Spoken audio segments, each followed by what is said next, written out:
It's the end of September and I'm seeing a lot of these little guys around. I'm also noticing some interesting bee types here at my compost pile where... Now I haven't seen these big black guys. Look at these. Haven't seen those around really, or these. Well, these are, yeah, I've seen these, but I haven't seen these so much. They're getting ready for the winter, I guess. Here there's a bumper crop of apples. I've been picking these up and juicing them. I've been drying them. Some of these are huge. Huge. And corn out for seed and just drying and drying. Using this.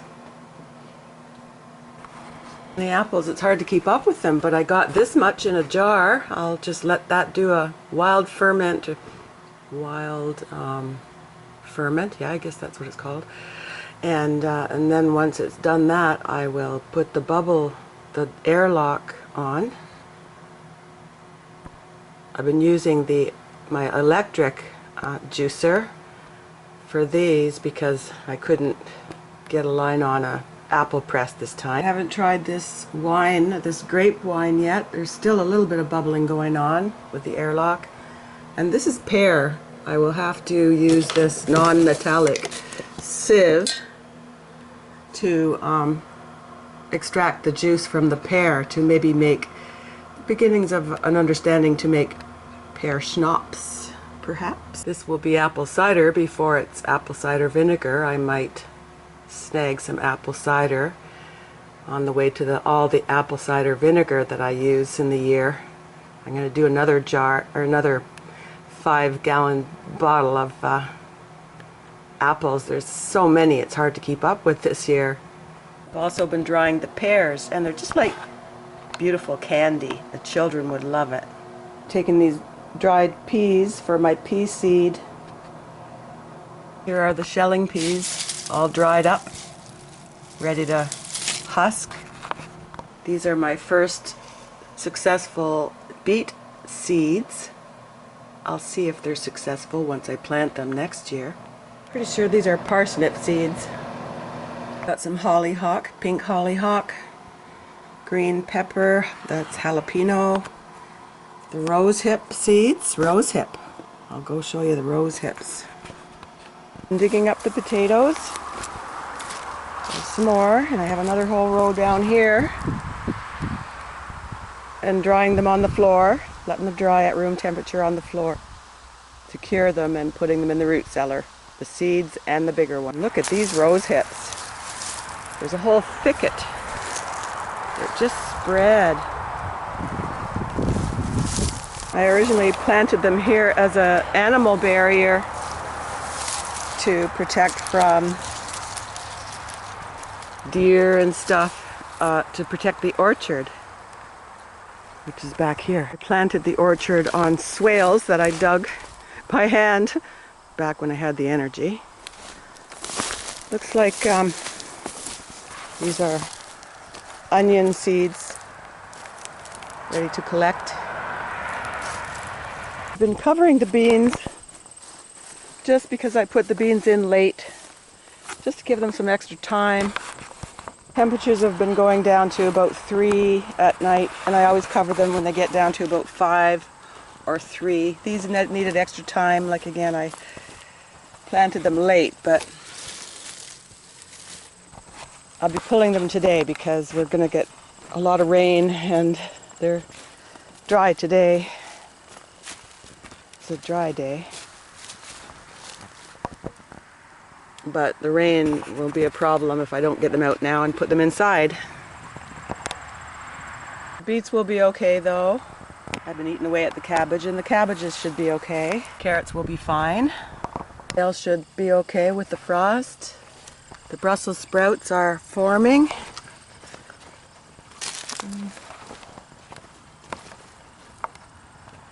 They can go right in to the winter and under the snow, actually, these. Some of these will need more time, and they'll get it.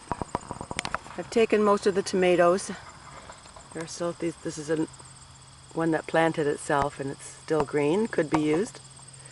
I took the tomatoes and the peppers already, because they're not frost resistant at all. The garlic is still good. I see my late raspberries are coming. New canes for my early raspberries have come. And more fruit. Yeah, these are huge and I just love them. And I usually take about a foot off the end. They do need some support, but they seem to do fine anyway, even with neglect, so we're good. I did harvest the corn before long. This all went in late, but I wanted to get them before the raccoons did. And these are good for some decorative, although I had another golden bantam variety with beautiful red stems that were good for a decorative arrangement. This is the second year of the elderberry bushes, and they seem a little late. I'll have to see how long it takes, but these seem to be ready and also falling. Still lots of burdock root in the corn patch to harvest for burdock root. First year burdock is great for the roots to eat. More beans of a sort, which I'll find out later. Here's one that I know there was only one of, so I wanted some fresh ones. I think it probably produced enough seed to plant next year. And here's the carrot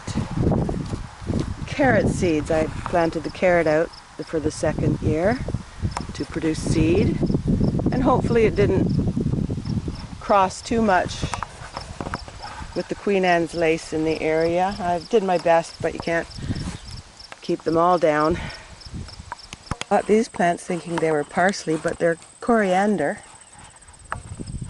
That's nice. I could dry the herb. I don't see a lot of seeds, but I have had them in past years where they produce some good seed as well. Each year is different. Seems like some things do better in one year and then other things do better in another year. I thought this was cranberry that I planted years ago. Now I'm not sure what it is. It doesn't look like a red cranberry, but maybe it's or maybe they made a mistake when they sent me the nursery plants, but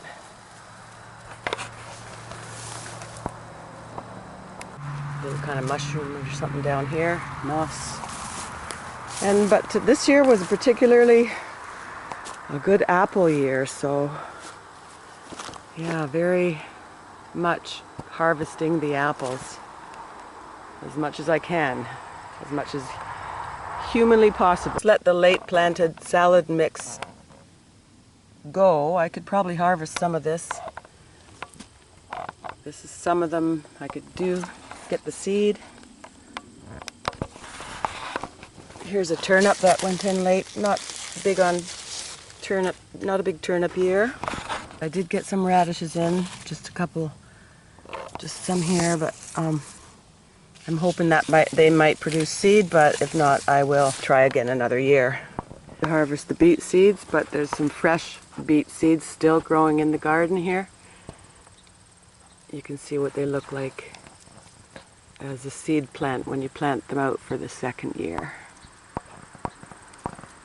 Again, we've got a very happy compost pile going on here. Everybody's happy and busy and harvesting. A few eggs, one or two of the chickens are laying again, and they're all taking up house in this dog house for some reason. I think it's just a more stable thing. I put a chair in front to block wind. They have not been interested in getting into this old chicken coop for some reason. I started cleaning it out, but it's been rainy. But yeah, maybe if I clean it out better, they might go back in there. It's hard to say. I think they like the doghouse. I have peppermint in the yard and other herbs. Put a lot of the waste product into the chicken run, which they like to eat up. Hi everybody. There are still some grapes hanging on that I missed when I picked them one night. And maybe I can make some ice wine, but there's not really enough here, but I think with ice wine they just let them freeze and then they pick them after.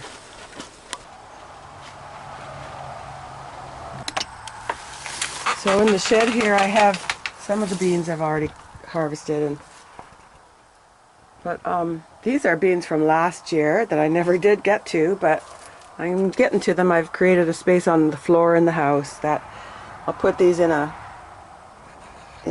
pillowcase and then step on them for a while, and these beans will fall from the shells and I easily harvest them that way. The different varieties of apples. Hawthorn berries are available, although the berries don't produce berries every single year, but if you got enough hawthorn trees or bushes, one of them will produce. There's huge rocks around here and rock fences. My buffalo berries do produce most years, but I didn't see much this year. Buffalo berries. Good little place to cook. And it has been a good wild cherry year. We also have juniper here, which I think that's to make vodka. I'm not sure.